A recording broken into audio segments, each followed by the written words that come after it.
Okay. Hello everyone. सो आज हम लोग बचे हुए जो सेक्शन 3 है पेपर 1 का 2024 जेई एडवांस वो डिस्कस कर लेते हैं।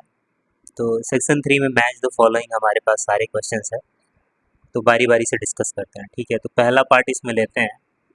पहला पार्ट क्या है? Cos x plus sine x is equal to 1, यही है। ठीक है, तो क्या करते हैं कि 1/√2 से दोनों तरफ मल्टीप्लाई कर देते हैं। तो ये हो जाएगा 1/√2 into cos x plus 1/√2 into sine x, और ये हो जाएगा 1/√2। ठीक है, तो ये बन गया sine of x plus pi by 4 is equal to sine pi by 4। अब आप लोगों को पता होना चाहिए यहाँ पे एक्स कहाँ से कहाँ है। एक्स है अपना -2 पाई बाई 3 से +2 पाई बाई 3, मतलब -120 से +120। ठीक है, ये बात याद रखना जरूरी है। तो sine x equal to sine y होता है, तो क्या होता है? X is equal to n pi plus -1 का power n into pi by 4, यही होता है। अल्फा होता है, अल्फा इस केस में पाई बाई 4 है। ठीक है, अब क्या करते हैं, n का वैल्यू 0 रखो। तो n का वैल्यू 0 रखोगे तो x plus pi by 4 is equal to क्या आ जाएगा? ये 0 हो गया, ये पाई बाई 4 हो गया, x का वैल्यू 0। एक तो सोल्यूशन आ गया x इक्वल टू 0, जो कि इंटरवल में है, जो हमने लिया था -120 से +120। अब क्या करते हैं, n का वैल्यू 1 रखते हैं। तो x प्लस पाई बाई 4 ये हो जाएगा पाई माइनस पाई बाई 4। ठीक है, तो ये कितना हो गया? x इक्वल टू आ गया तुम्हारा पाई बाई 2। ठीक है, तो ये भी ऊपर वाले इंटरवल में n इक्वल टू 2 रखो। n इक्वल टू 2 रखोगे तो x प्लस पाई बाई 4 ये हो जाएगा 2 पाई प्लस पाई बाई 4। तो ये तो x equal to 2 pi interval से बाहर चला गया, तो ये तो डिस्कार्ड हो जाएगा। अब n इक्वल टू -1 रखते हैं। ठीक है, तो x plus pi by 4 is equal to minus pi by 4। तो ये कितना हो गया भाई? x इक्वल टू हो गया -3 पाई बाई 4। मुझे तो -120 तक ही जाना था, लेकिन ये कहाँ चला गया? -135 डिग्री। तो ये नहीं काउंट होगा। तो इसका मतलब कि हमारे पास सिर्फ दो ही सोल्यूशन है, x equal to 0 and x equal to pi by 2। तो फर्स्ट ऑप्शन का क्या हो जाएगा? Has two solution. तो मतलब फर्स्ट का p हो गया, तो ये दोनों तो डिस्कार्ड हो गए। ठीक है, ओके। तो यहाँ पे हम लोग एक काम करते हैं, स्पेस बना लेते हैं। चलो ठीक है, अब दूसरे क्वेश्चन पे आते हैं। दूसरा क्वेश्चन क्या कह रहा है कि tan 3x is equal to 1/√3। ठीक है, और यहाँ पे हमारा x कहाँ से कहाँ पे है? -5 पाई बाई 18 से 5 पाई बाई 18। सही है, ठीक है। तो यहाँ पे देखो, ये बेसिकली पाई बाई 18 10 डिग्री, मतलब ये हो गया -50 डिग्री से +50 डिग्री हमारा इंटरवल है। तो tan x इक्वल टू जब tan अल्फा होता है तो हमारा सोल्यूशन क्या होता है? ये कितना हो गया? tan 30 डिग्री। तो हमारा सोल्यूशन होता है x is equal to n pi plus alpha. ठीक है, तो यहाँ से अगर n का वैल्यू 0 रखोगे तो क्या आएगा? 3x इक्वल टू 30 डिग्री, मतलब x का वैल्यू कितना? 10 degree. Okay, n equal to 1 रखो तो फिर 3x equal to pi plus 30 degree. ठीक है, तो x इक्वल टू क्या आ जाएगा? Pi by 3 plus 10 degree, 30/3। तो ये हो जाएगा 70 डिग्री, जो कि रेंज के बाहर चला गया। हमारा तो 50 डिग्री रेंज है ना, तो ये तो नहीं होगा। फिर क्या करते हैं, n की जगह -1 रखते हैं। तो 3x is equal to minus pi plus 30 degree. ठीक है, तो ये हो जाएगा x इज इक्वल टू -पाई/3 प्लस 10 डिग्री, मतलब -60। तो ये -50 डिग्री एकदम बाउंड्री पॉइंट है, तो ये भी एक्सेप्ट हो रहा है और ऊपर वाला 10 डिग्री भी एक्सेप्ट हो रहा है। इसका मतलब कि इसका भी कितना सोल्यूशन हो जाएगा? दो सोल्यूशन। तो एक ही ऑप्शन में है, बी ऑप्शन। तो ये ऑप्शन अपना करेक्ट हो गया, क्योंकि पहला तो मैच कर रहा है, बाकी किसी में मैच नहीं कर रहा है। ठीक है, just for verification I will go for, मुझे तो पता है कि सेकंड ऑप्शन करेक्ट है, बस तुम लोग के कि कहीं गलत ना हो जाए। तो कॉस अगले अगले ऑप्शंस को भी देख लिया जाए। cos 2x is equal to क्या है? √3/2। एक्स अपना इस इंटरवल में है, ये इंटरवल अपना कहाँ से कहाँ है? -6 पाई/5, मतलब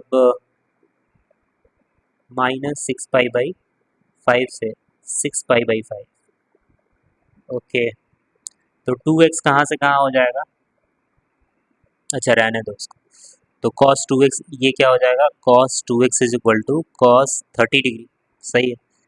तो ये क्या होता है 2n pi, 2x is equal to 2n pi plus minus alpha होता है, ठीक है। तो यहाँ पे तो वैसे लिख करके चलना पड़ेगा। तो ये वाला अगर कैलकुलेट किया जाए तो पाई बाई 5 इज 36 डिग्री, और 36 इंटू सिक्स कितना हो जाएगा, 36 इंटू सिक्स इज 216 डिग्री, और वैसे ही इधर हो जाएगा माइनस 216 डिग्री, ठीक है। तो वो देख लेते हैं। तो एक बार n की जगह 0 रखो, तो 2x इज इक्वल टू क्या आ जाएगा, प्लस माइनस 30 डिग्री, मतलब x इज इक्वल टू आ गया प्लस माइनस 15 डिग्री। तो यहाँ से तो दो सोल्यूशन हो गए। फिर n का वैल्यू 1 रख लो, तो 2x is equal to 2 pi plus minus 30 degree, ठीक है। तो n की जगह 1 रखा है ना, ओके। तो x इज इक्वल टू क्या हो जाएगा, पाई प्लस माइनस 30 डिग्री, तो एक हो जाएगा 210 डिग्री विच इज़ एक्सेप्टेबल, ठीक है। पाई माइनस 13 कितना हो जाएगा, 150 डिग्री, ये भी एक्सेप्टेबल है, ठीक है।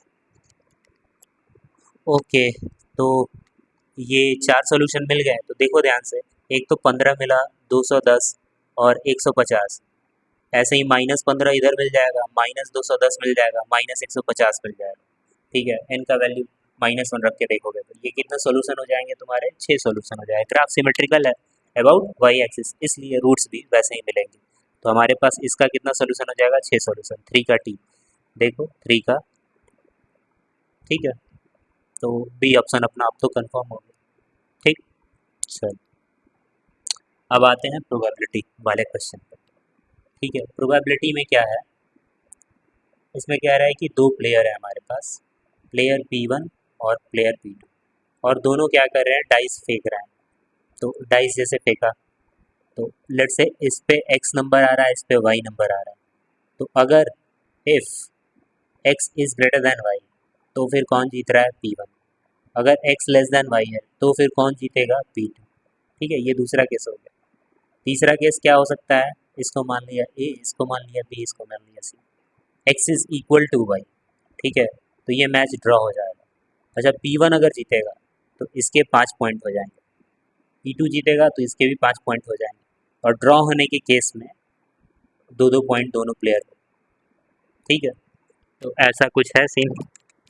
तो एक्स आई वाई आई मतलब कि कितना राउंड चल रहा है, ये तो दिया है कि आईएथ राउंड। तो ये सारे ऑप्शन है, तुम ऑप्शंस को ध्यान से देखो, और ये वाला ऑप्शन देखो ध्यान से, ठीक है। 2 का आर, ये तो पक्का हो गया कि दूसरा का तो आर ही होगा, ठीक है। ज़्यादा कैलकुलेट करने की तो ज़रूरत ही नहीं, तो दूसरा का क्या हो जाएगा, आर ही हो जाएगा। तो दूसरा का जब आर होता है तो हम लोग आधा काम आसान हो जाता है। अब बोलो कैसे, हम कहेंगे देखो, कह रहा है probability of x2 greater than y2, मतलब कौन जीत रहा है, प्लेयर 1 जीत रहा है, इसका प्रोबेबिलिटी दे दिया 5/16। तो हम, अच्छा P1 और P2 के जीतने की इक्वल प्रोबेबिलिटी होगी, क्योंकि जब दो डाइस फेंका जा रहा है, ठीक है, तो x ग्रेटर देन y और x लेस देन y की तो प्रोबेबिलिटी इक्वल होगी। जैसे कि तुम दो डाइस फेंको, कितने आउटकम्स होंगे, 36, 36 में 6 आउटकम्स ऐसे होंगे जहाँ पे x, y आपस में बराबर होंगे, 1, 1, 2, 2, 3, 3, 4, 4, 5, 5, 6, 6, और बचे हुए 30 में 15 ऐसे आउटकम होंगे जहाँ पे x y से बड़ा होगा, और 15 ऐसे होंगे जहाँ पे y x से बड़ा होगा, ठीक है। तो इक्वल प्रोबेबल है, मतलब कि x2 लेस देन y2 के लिए भी क्या होगा, 5/16 ही होगा। और ये कहानी कब है, 2 गेम खेलने के बाद, आफ्टर 2 गेम्स, ठीक है।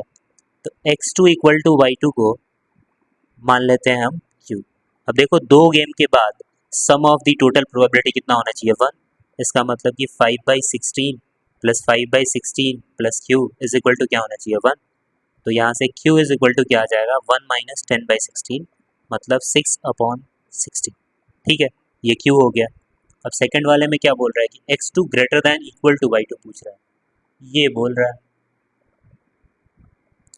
तो इसको हम लोग क्या लिख सकते हैं, एक तो x2 ग्रेटर दैन y2, और मतलब कि प्लस, और फिर x2 इक्वल टू y2।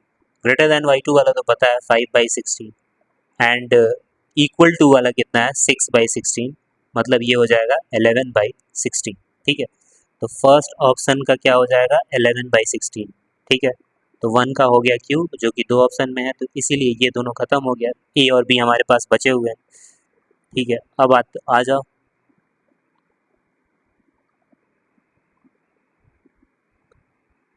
अब आते हैं थर्ड वाले पे, ठीक है। अब देखो तो ए बी, अब चूंकि पता है कि ए बी में से ही करेक्ट है, और तीसरा इसमें दिया हुआ है कि तीसरा का दोनों का ऑप्शन टी है, तो तीसरा वापस से मिल गया, तीसरा टी ही होगा और कुछ होगा ही नहीं, ठीक है। तीसरा वो टी ही होना है, तो जब टी ही होना है तो इसका मतलब एक चीज़ तो फिक्स हो गया कि x3 is equal to y3 क्या हो गया 77/432, और probability of x3 greater than y3 क्या हो जाएगा, ठीक है, ये इसका मान लो p, और अब मैंने बोला था कि x3 लेस देन y3 भी कितना हो जाएगा, p हो जाएगा, क्योंकि इक्वी प्रोबेबल है, ठीक है। और 3 गेम के बाद है, इस केस में ड्रॉ होता है, इस केस में p1 जीतता है, इस केस में p2 जीतता है, ठीक है। तो सम ऑफ प्रोबेबिलिटीज कितना होगा 1, मतलब p+p+ 77/432 इज इक्वल टू 1, ठीक है। तो 2p इज इक्वल टू क्या हो जाएगा 1 माइनस 77/432, और ये 432 में से 77 घटाओगे तो आ जाएगा 355/432, ठीक है। This is equal to 2p। अच्छा, तो p का वैल्यू कितना आ जाएगा, p का वैल्यू आ जाएगा 355/860, ठीक है। तो ये है देखो 4 का s, तो 4 का s, ठीक है, 4 का t नहीं होगा, तो ये वाला गलत हो गया, इसका मतलब first option is the correct option, ठीक है। अब बहुत लोग बोलोगे कि सर ये तो चलिए option, we are going through option, ठीक है। देखो मैं पहले बता दूं,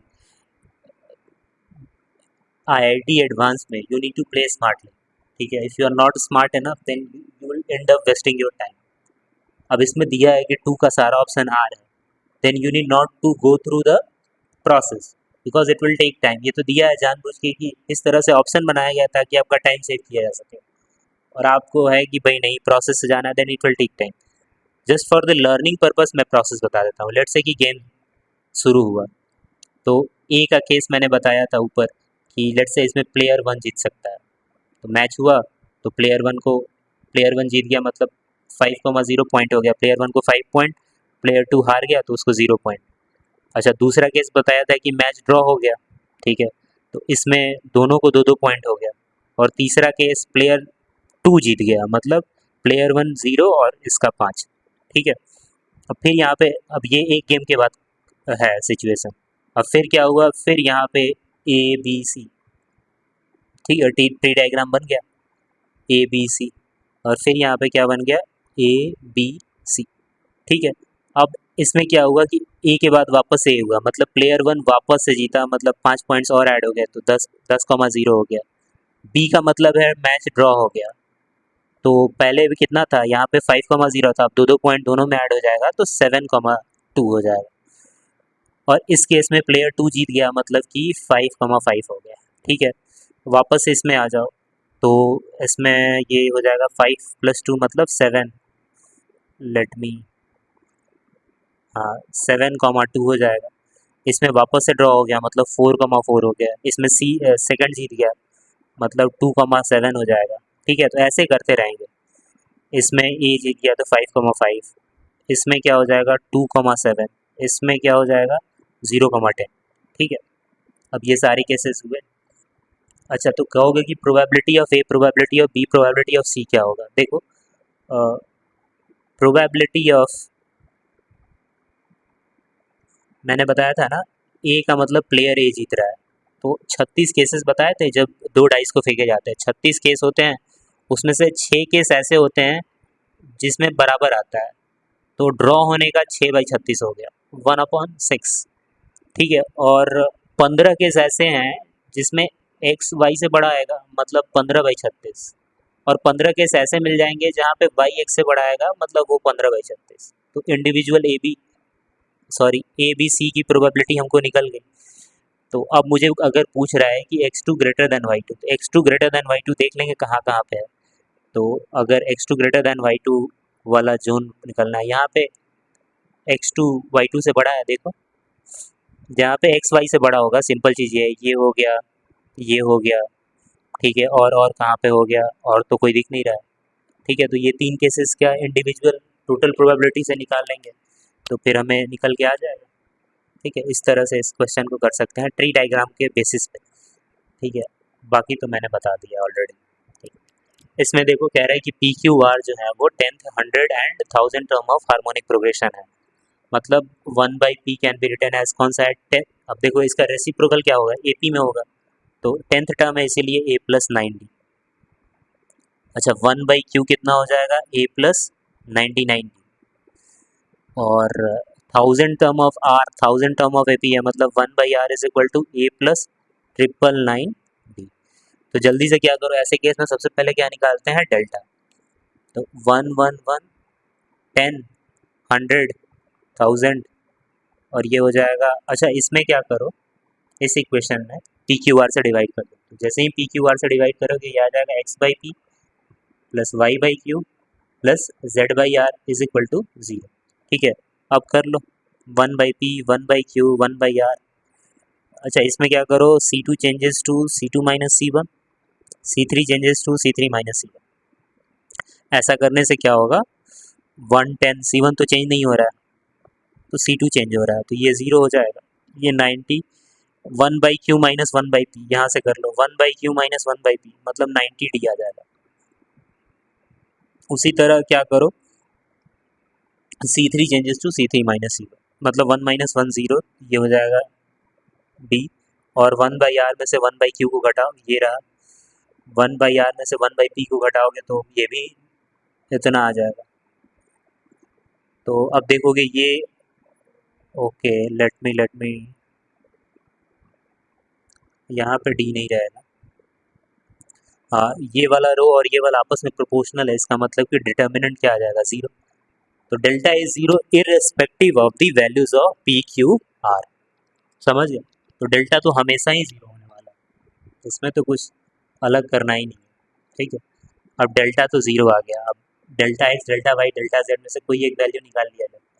तो चलो थोड़ी देर के लिए हम लोग डेल्टा जेड निकाल लेते हैं, और उसके लिए क्या करते हैं, अब इसका काम हो गया तो इसको हम हटा देते हैं।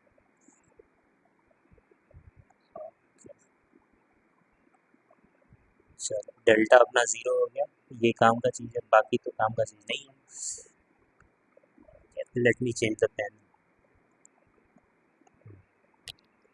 अब डेल्टा जेड निकालते हैं, डेल्टा जेड ये कितना हो जाएगा, 110 1/p, फिर 100 1/q, और इधर 100। तो इसको अगर एक्सपैंड करते हैं हम लोग डेल्टा जेड, तो ये कितना आ जाएगा, 10/q माइनस 100/p। ओके, तो q क्या था, a प्लस 99d था, a प्लस 99d, और 1/p क्या था, a प्लस 9d था। ठीक है, तो 10a में से 100a घटाएंगे तो 90a आएगा, माइनस 90, और 990d में से 900 घटाएंगे तो ये कितना आ जाएगा, प्लस 90d। तो यहाँ से अगर माइनस 90 को कॉमन लेते हैं तो क्या मिल जाएगा मुझे, ये a है, a माइनस डी। ठीक है, तो डेल्टा जेड अपना क्या हो गया, माइनस 90 इंटू ए माइनस डी। ठीक है, वापस से कैलकुलेशन वाला पार्ट हटा देते हैं।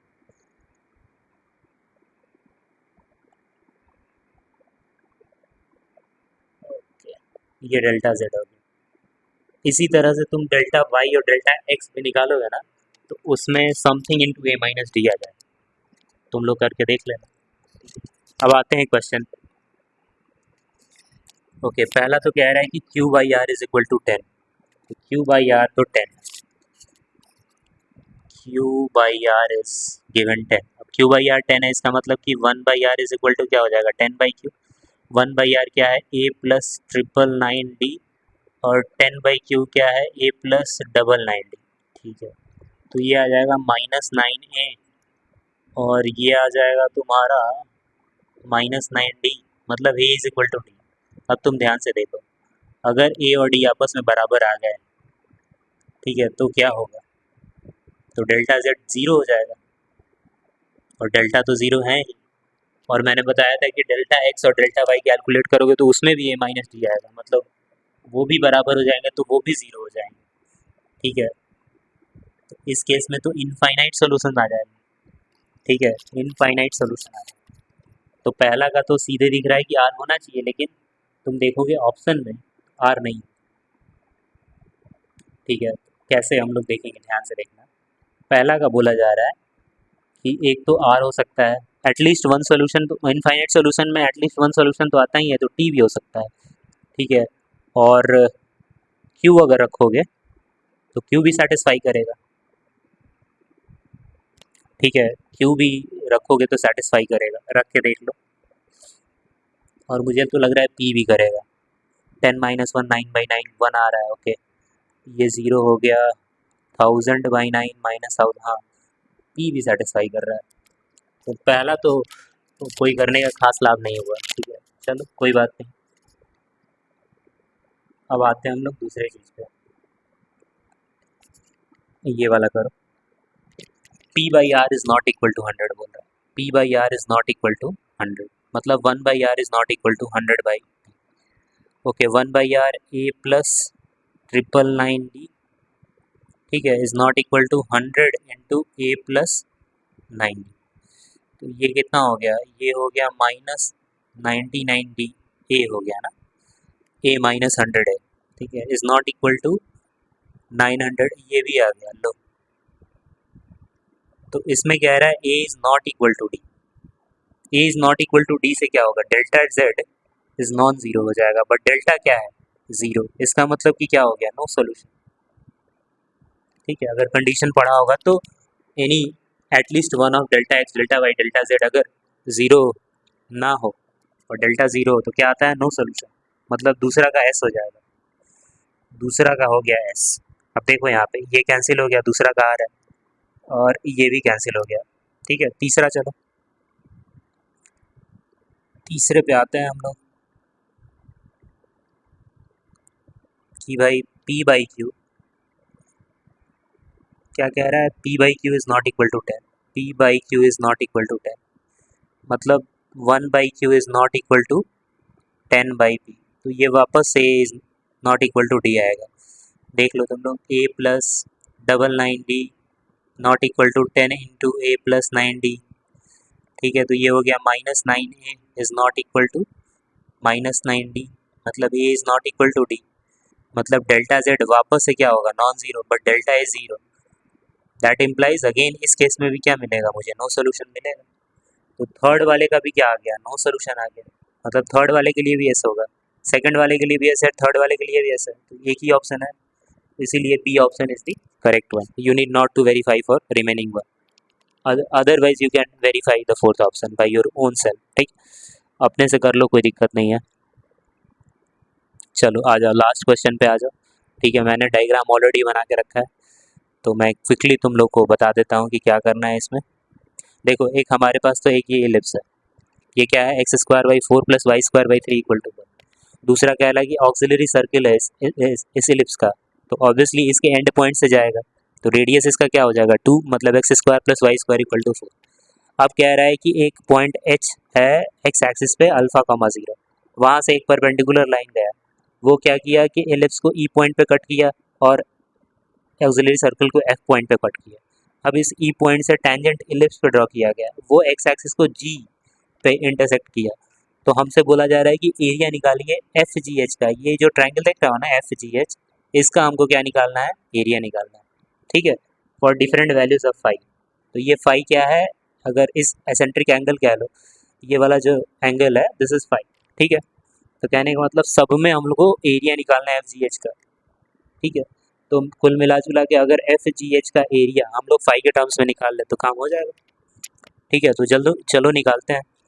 तो सबसे पहले तो ये देखो, इसको हम लोग क्या कह सकते हैं, 2 cos⁡, 2 sin⁡, और ये ई पॉइंट क्या हो जाएगा एलिप्स का, 2 cos⁡, पैरामेट्रिक कोऑर्डिनेट्स, ठीक है। और ये हो जाएगा √3 sin⁡। इस पॉइंट को रख के देखो, दोनों इक्वेशन में सेटिस्फाई करेगा एलिप्स और सर्कल के, ठीक है।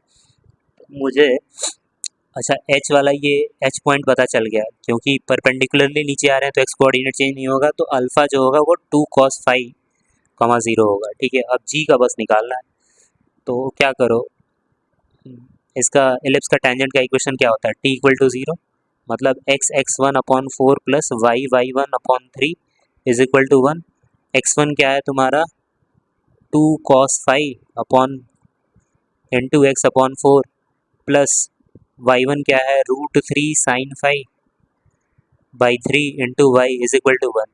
तो हमें x एक्सिस से पॉइंट निकालना है, तो y को क्या रख दो 0। तो y को 0 रखने से x का वैल्यू क्या आ जाएगा, x का वैल्यू आ जाएगा तुम्हारा 2/cos 5। ठीक है, इसका मतलब जो एफ जी एच हमारा ट्रायंगल था कैसे था, एफ जी एच, ओके ऐसे था एफ जी एच। एच क्या था 2 cos 5 कॉमा 0, ये क्या है 2 sec 5 कॉमा 0, ये वाला पॉइंट क्या था 2 cos 5 कॉमा 2 sin 5। अब इसी का एरिया निकालना है। ठीक है, तो चलो निकालते हैं। एरिया क्या हो जाएगा half into base into height. Base कितना है ये, मतलब 2 sec 5 माइनस 2 cos 5, और हाइट कितना हो जाएगा, ये हाइट हो गया विच इज़ 2 sin 5। ओके, तो ये हो जाएगा 1 minus cos square 5 upon cos 5, 2 cancel हो गया इंटू 2 sin 5। ओके, तो ये हो गया 2 sin क्यूब 5 अपॉन कॉस 5। इसको हम लोग लिख सकते हैं 2 tan 5 इंटू साइन स्क्वायर 5। ठीक है, ऐसे लिखा जा सकता है ना। ओके, अब पहले में क्या कह रहा है, तो अब आते हैं पहले में 5 इक्वल टू पाई/4 रखना है। चलो यहीं पे कर लेते हैं। ठीक है, ए इज इक्वल टू क्या आया है 2 tan 5 into sine square 5। Okay, tan 5 into sine square 5। तो 5 का वैल्यू एक बार पाई/4 रखो, तो पाई/4 रखोगे तो क्या होगा tan 5 1 हो जाएगा, और ये 1/2, मतलब एरिया इज 1, पी का क्यूब ऑप्शन, फर्स्ट का क्यूब, तो इसका मतलब इन्हीं दोनों में से होगा, ये दोनों तो कैंसिल हो गए। ओके, अब अब 5 का दूसरा वैल्यू रखो, पाई/3 रखो, एरिया एट 5 इक्वल टू पाई/3, मतलब ये आ जाएगा √3, और ये आ जाएगा तुम्हारा √3/2 का होल स्क्वायर, मतलब 3/4। तो 3√3/2 आ गया। तो 3√3/2 मतलब टी, सेकंड का क्या आएगा टी, तो सेकंड का आ गया टी, मतलब सॉरी यहाँ पे इन दोनों में देखना है ना, फर्स्ट का क्यू सेकंड का T, third option is the correct option. ठीक है, चलो थैंक यू।